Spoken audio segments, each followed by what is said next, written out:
On behalf of the Professional Baseball Strength and Conditioning Coaches Society, I'd like to welcome you to the PBSCCS Podcast.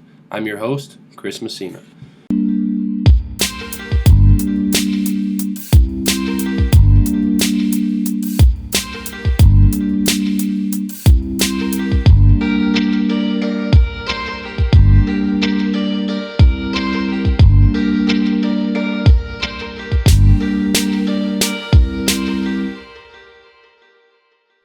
Do you think, so let's say now performance-wise, right? Everybody's healthy, you're getting them to jump maybe every couple of weeks, kind of checking out your training along that. What tests are you looking at the most? Are you just using counter movement jump and then kind of looking at the underlying metrics? Are you doing hop tests? Are you doing non-counter movement, maybe a combination of things? And then like what kind of interventions are you looking at? Is there things that you can fix right away based on the data you see? Are you looking at long-term fixes? Again, I know this is like super loaded and very generic, but just in your mind, like how does that process play out? Right. And I think the first part of that question in selecting what tests we're actually going to use comes down to just the questions that we ask. If I'm simply put, I want to see if I'm creating a more powerful athlete, we probably only need the CMJ. If we want to get under the hood a little bit further, if we want to look at like specific strength capacities, then isometric tests are going to start to play.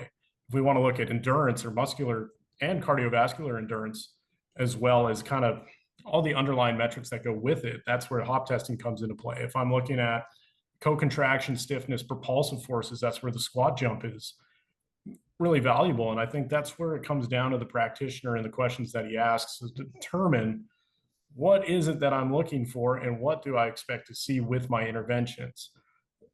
Hunter Eisenhower out at ASU does a phenomenal job with his force system. And I think it's absolutely brilliant the way that he's taken this common ideology that's been around strength and conditioning forever, right? There's two black and white athlete phenotypes. And now I'm using a combination of my assessment protocol in conjunction with force plate data to kind of bucket these guys further. And now I'm testing their needs. If I have the bulldog, the high force guy, and I'm dosing him with the appropriate amount of load, okay, I'm going to expect to see that his superpower, that's how he terms his kind of ideology, is his superpower or his kryptonite programs. And so if I have this superpower program, I'm going to expect that the metrics associated with those guys are going to increase. But if I'm doing a kryptonite program, then my bulldogs, I'm expecting like my rate of coding metrics and my speed metrics to increase. And you kind of match that into your periodization so that you kind of stack it. So we see trend lines going up or trend lines staying in a more neutral spot. I think there's so many different avenues with force plate testing specifically that you can go in all sorts of different rabbit holes. I think one that's extremely interesting and where we're going to see a rise with this information comes with asymmetry indexes and kind of using asymmetries to confirm the biases that we're seeing in terms of movement assessments or movement compensations. Yeah, the asymmetry one is really interesting to me. And then even just looking at like a single leg jump and the asymmetries that come with that versus like a bilateral jump and the asymmetries that come with that. I was talking with one of our interns yesterday. He kind of sat through the eval process with me, and we were just kind of talking through and just the differences that you can see with that, I think is a really good place to start that I don't think many people look at yet. Maybe at least in the professional baseball setting. Outside of that, I have no idea. But at least in my experience in baseball, it's all bilateral counter movement jump. And then you dig into the metrics that are underneath that to get you to your jump height outcomes. And I'm really interested, like if that single leg jumping or looking at left versus right on that bilateral jumping becomes a thing. Because on the plates, you can even look at like center of pressure with the feet and things like that, that I don't think people have really taken too big of a dive into in professional baseball in my conversations I've had, that I think could be something really cool in the future. I'd agree with you there. Right. And I think something that's so common amongst professional baseball is kind of like our ideologies with compensation, whether you buy into the Hartman camp, the Connor Harris camps, the PRI camps, right?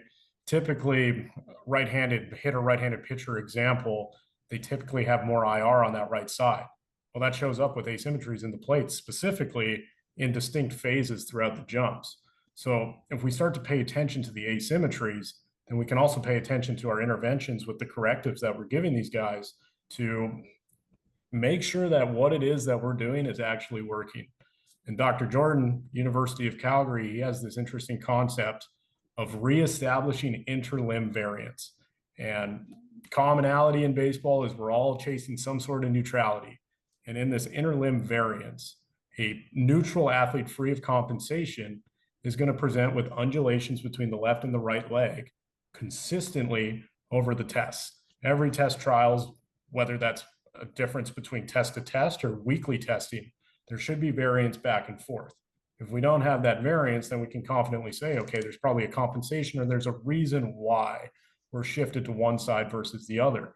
And I think that lines in really well with kind of the skill acquisition model that some teams and some people are big on right now too.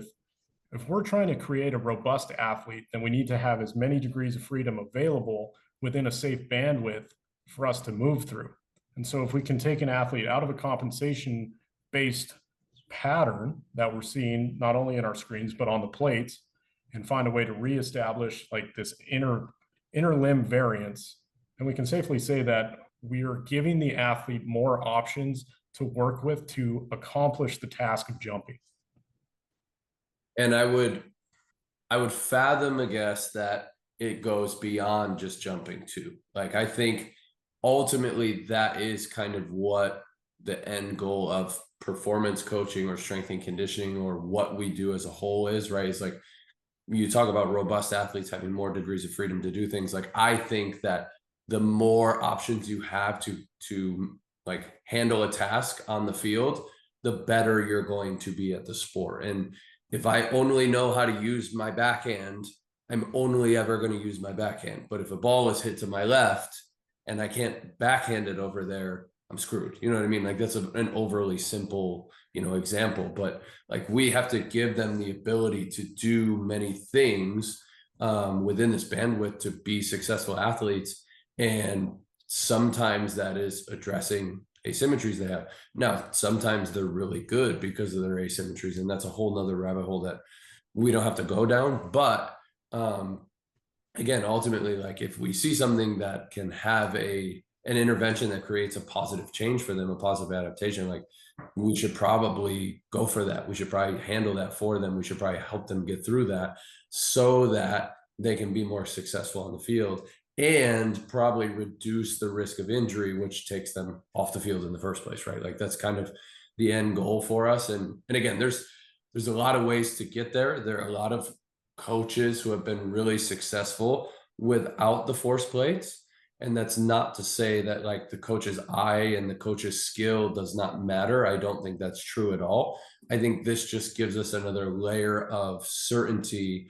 And if nothing else, like, for me, it drives my own curiosity. Like, I look through these numbers and I'm like, is there something here that I'm missing with this guy? Or, all of a sudden his performance really spiked. Like, what have we done different? What looks different? Or conversely, like, this guy's falling off a cliff in performance. Like, what's going on here? And then, like you said earlier, usually you dive under the hood and the guy's like, yeah, I've had patellar issues for like 3 weeks. I just haven't told anybody because I didn't want to go on the IL. And you're like, dude, we could have addressed this earlier. Like, but let's do this now. So yeah, I think at the end of the day, it is just a tool, but it is a really valuable tool that has a lot of possibilities that we haven't even really tapped into yet. So it's cool that you're taking a dive into it, man. I think for me, you should keep pursuing it 100%.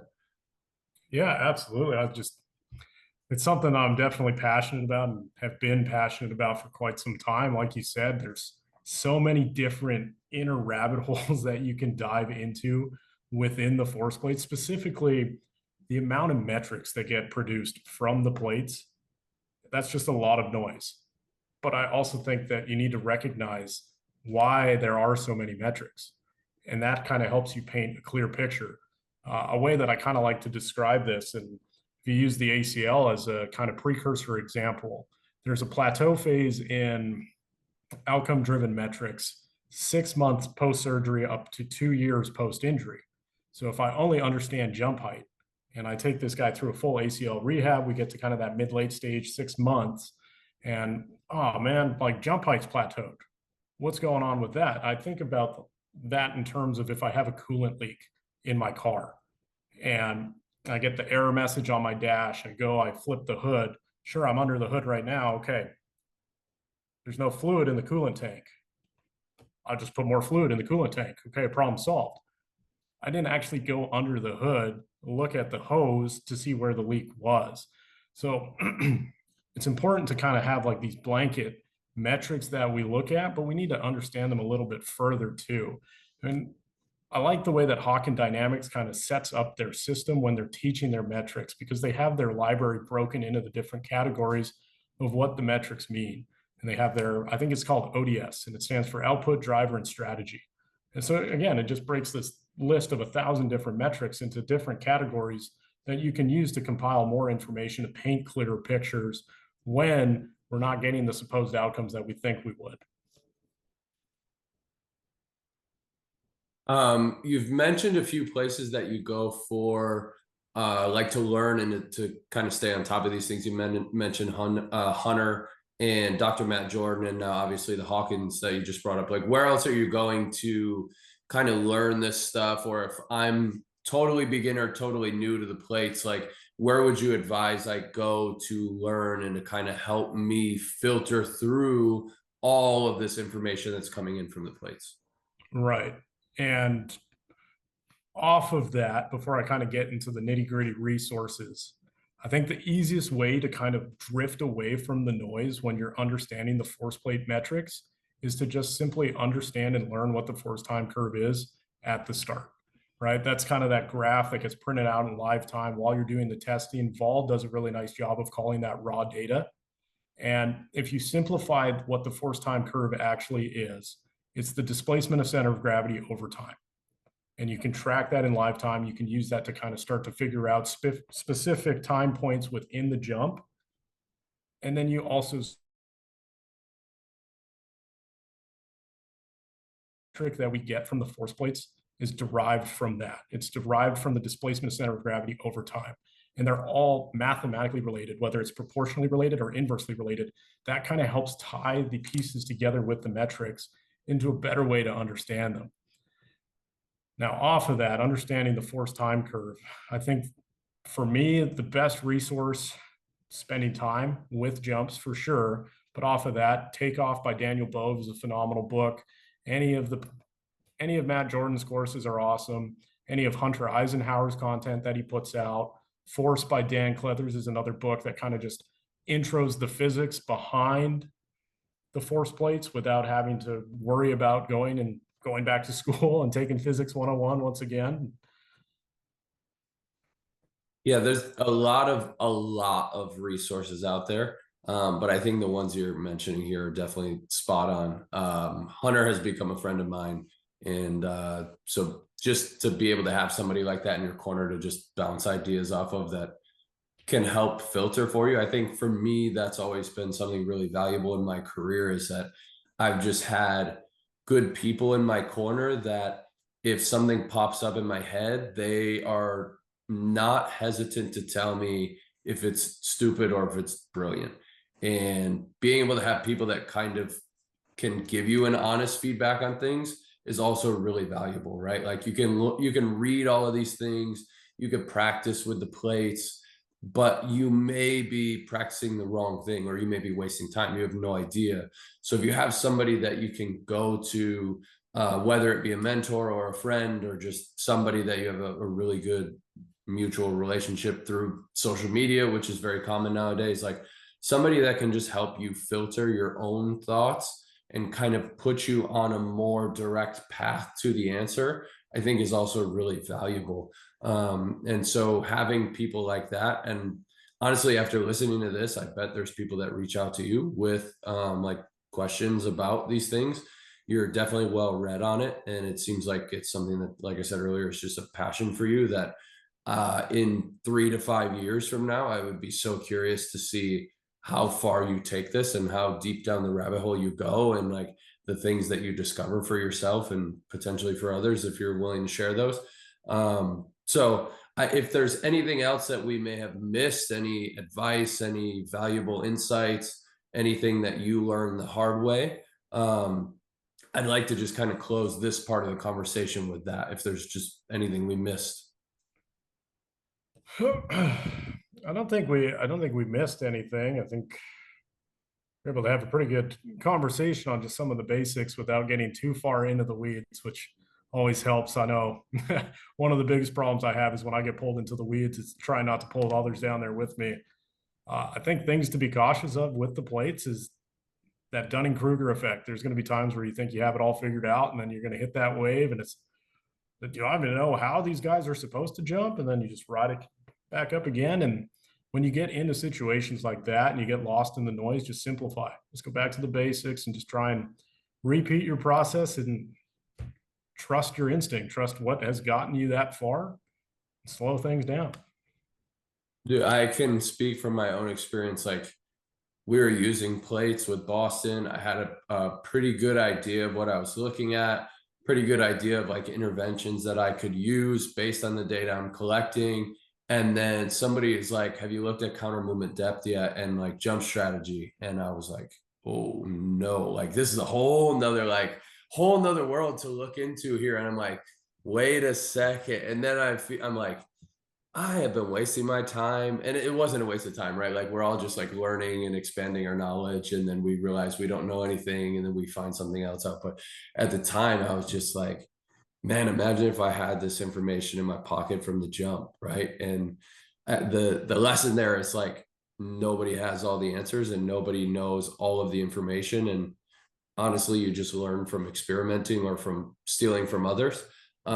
So, don't be so hard on yourself when you get to that point in that curve where you're like, I don't know anything, because it's okay. Like, most of us don't know anything. We're all figuring it out together. We're just figuring it out at different times. So, I definitely appreciate you taking the time to dive into this. And you may think it's surface level, but there is some stuff in here, some very hidden gems that you talked. I'm writing a ton of notes while you're talking. So thank you for being honest and open about the force plates. And like I said, I can tell you're very passionate about it. So there may be more of these conversations in the future. They may be off camera, but yeah, let's transition a little bit. Just like, what do you believe makes a strength and conditioning coach successful? And then maybe the caveat being either within professional baseball or specifically just in general in the field.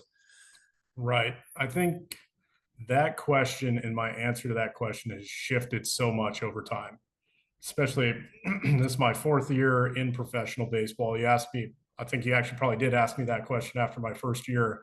And for me, success back then looks drastically different than what I think needs to be accomplished now to be successful. And simplicity standpoint, I think consistency wins. I think the most successful strength coach is the guy that is the exact same guy every single day.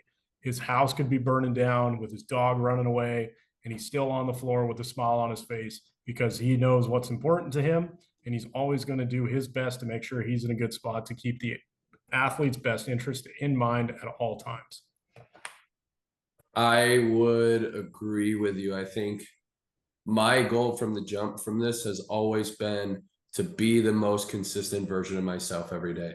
And there are days where it's really easy to do that. And there are days where it's really hard to do that. But the second you walk into the weight room and you're different than what you usually are, athletes are going to see it and they're going to ask you about it, like, dude, what's going on with you? And it's okay for us to be human. I think sometimes we wear it as a badge of honor in strength and conditioning to not let things affect us outside of the workplace. But at the same time, it takes somebody really special and very skilled to put aside whatever is going on in their own personal life in order to help others while we're at work, right? Like, ultimately, strength and conditioning is a service industry. We're serving others. We're trying to help them pursue whatever it is they want to pursue. And again, in baseball, that's the highest level of baseball. But if you're in a private setting, you could be trying to help a mom lose 20 pounds of weight from her baby, from being pregnant. You could be helping a 60-year-old man walk again after a knee surgery. Like, it doesn't matter what it is per se, other than the fact that like we are serving others. And we have to remember that we have to serve ourselves as well and take care of ourselves as well to be the best version of ourselves for others. But there are days where you don't necessarily get the opportunity to do that. And you have to learn to put that to the side. And it's really hard. And sometimes it's unfair to like expect everybody to have to compartmentalize things, but that's just the reality of the field. So I would agree with you. Like, the most successful strength coaches that I have been around, the best coaches I have been around, are good people that are able to like separate what needs to be separated when the time comes. And then when they leave work, they can address those things when they go home. And they're really good at that. And baseball is really hard sometimes because you have those 12-hour days and then you go home, and really the last thing you want to do is be more attentive to somebody else, whether that be a spouse, a child, a parent, like I said earlier, right, with my parents when they would come hang out. But being able to do that really does take you to the next level as a coach. So I couldn't agree with you more. It's just not easy. It's a simple concept. It's not an easy concept. You know what I mean? So totally agree with you there. And then kind of going along that, like, what advice do you have for others, either young coaches that want to get into the game, or coaches that have been around that want to stay on top of things, and whether it be strength and conditioning related, force plate related, like whatever you got for me, I'm all ears. I think we kind of alluded to it a little bit earlier in the podcast, but my biggest advice for young practitioners, young people trying to get into the field, is just stay curious and just find ways to continue staying curious. I think we can kind of get bogged down and overwhelmed at times with trying to learn new systems and different ideologies, and just trying to put all the pieces together at the same time. And you can lose sight of what it is that made you passionate, and that kind of crazy spark that kept you going to work in this crazy field from the get-go. So you just got to find ways to continue to stay passionate and curious. I think that's the best advice that I could give to younger people. I will second that until the end of time, man. Just, if you're pursuing what is making, what is your passion and what is genuinely like lighting your fire, it makes those difficult moments that much easier. If you're somewhere you don't want to be and you're not really feeling that spark anymore, it just makes it that much harder on those difficult days. And even your best days, you're just like, nah, tomorrow probably won't be this good. You know what I mean? So it's like finding that. And then, the curiosity thing for me, I guess we could talk about this. I'm curious what you think. It's like, do you think being curious is like an innate quality that you are born with, or that you grow up with, or that is fostered at an early age? Or is it something that you can find later in life as an adult? Like my own experience, I'm just genuinely always been a relatively curious person. So for me, I'm like, I could watch a YouTube video on anything and like just be super involved. But there are people around me that I don't feel like they're the same level of curious. But I'm wondering, at least what you think, like, can I push them to find something to be curious about, or is it just something you're born with and like you either have it or you don't? Yeah, and I think that's a really loaded question with 100%. I'm putting you on the spot. I'm just so curious. I'm just so interested in what people think about this. I mean, not to go into too crazy of a rabbit hole within itself, but I think we all start innately curious. I think that's just human nature. And then I honestly think with how fried people's dopamine receptors are these days, that's just part of the consequence of every kind of thing associated with our day-to-day lives, the screens in our face, all sorts of different addictions, different, you name it, instant gratification versus delayed gratification. I think it all plays a role in not only curiosity, but motivation as well. And I think society, like you see within society right now, there's a lot of depression, there's a lot of anxiety, there's a lot of negative emotions and negative feelings. So I think it's all probably related. Yeah, I think I feel that way too. And it's always fun for me when I'm with somebody, or I'm around somebody, or I'm friends with somebody, and they find what they're really passionate about. and they just like go off. Like I've brought this up before, but my wife like recently started painting and like recently started writing a book, and I can just see her like be genuinely invested in what she's doing.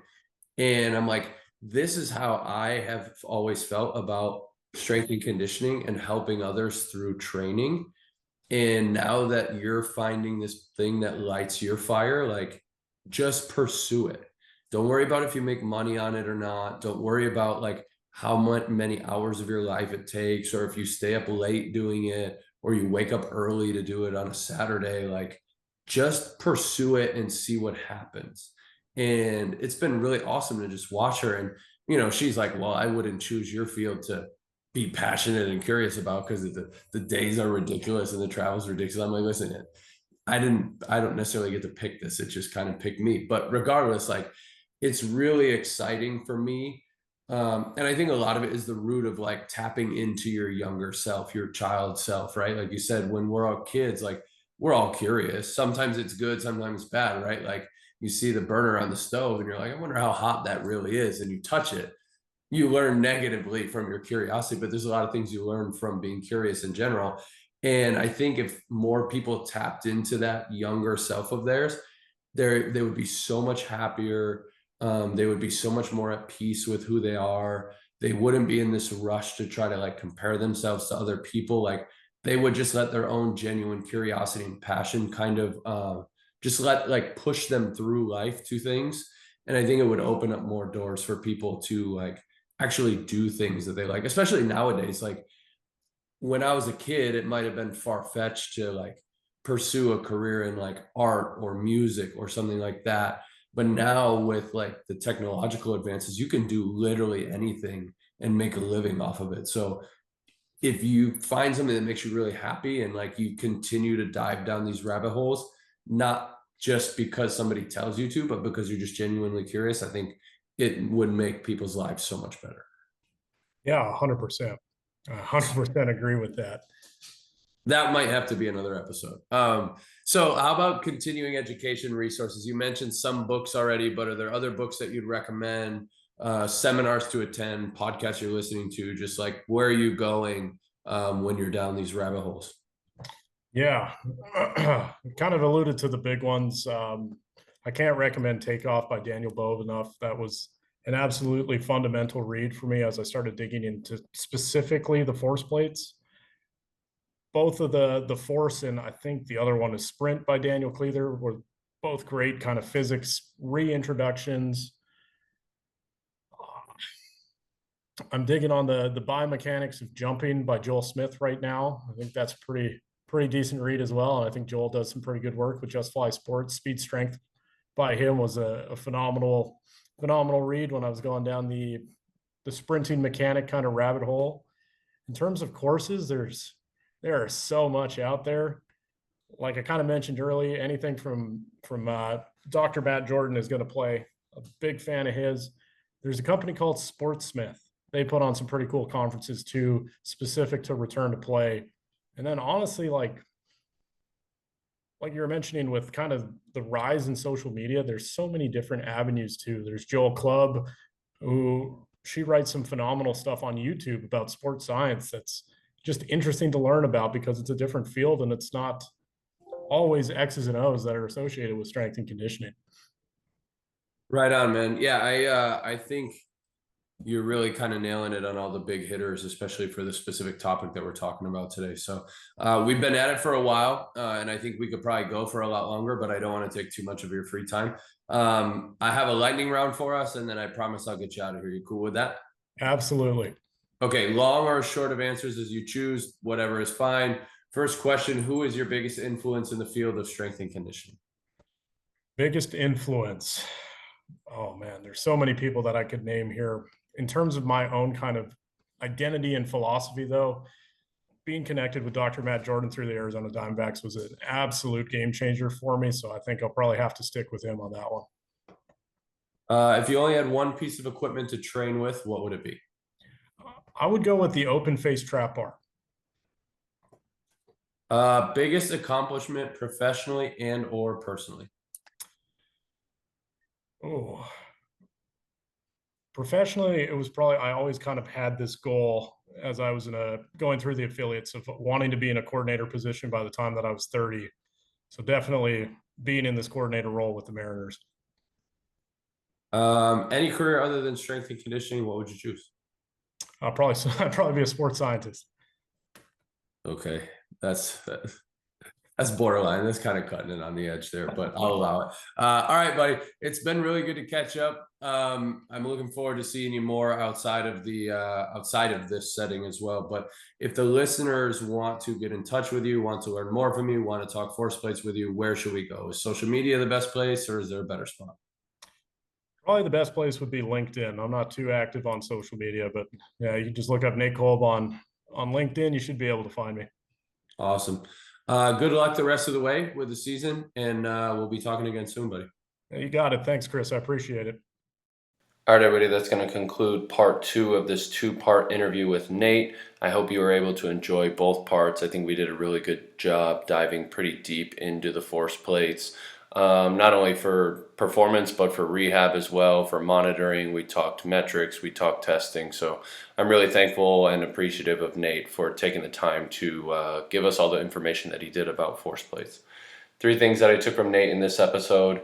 Find something you are curious about and pursue it wholeheartedly.